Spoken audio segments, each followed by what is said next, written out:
মটক করা গুন গুন জানি না আচ্ছা, গানে ডায়লগ দেওয়া হচ্ছে।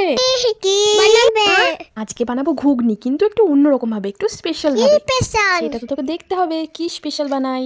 তো প্রথমে আমি তেলের মধ্যে জিরে, তারপরে গোটা গরম মশলা, তেজপাতা ফোড়ন দিয়ে ছোটো ছোটো টুকরো করে কেটে রাখা আলুগুলো দিয়ে দিলাম। সেটাকে একটুখানি ভেজে নিয়ে তার মধ্যে আদা রসুন পেঁয়াজ আর টমেটোর পেস্ট দিলাম। ভালো করে কষিয়ে নিয়ে তার মধ্যে দিয়ে দেবো খাসির চর্বি। রে কিছু বুঝলি কি স্পেশাল?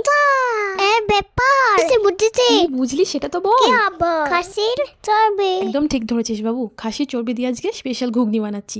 তো তারপরে আমি গুঁড়ো মশলা দিয়ে তারপর সিদ্ধ করে রাখা মটরটা ওর মধ্যে দিয়ে দিলাম, আর শেষে একটু গরম মশলা দিয়েছিলাম। ভালো করে কষিয়ে নিয়ে আমার ঘুগনি তো একদম রেডি হয়ে গেছিলো। আর তার সাথে তো কিছু খেতে হবে, তাই তার সাথে বানিয়েছিলাম আজকে একটু নতুন স্টাইলে ত্রিকোণার লুচি।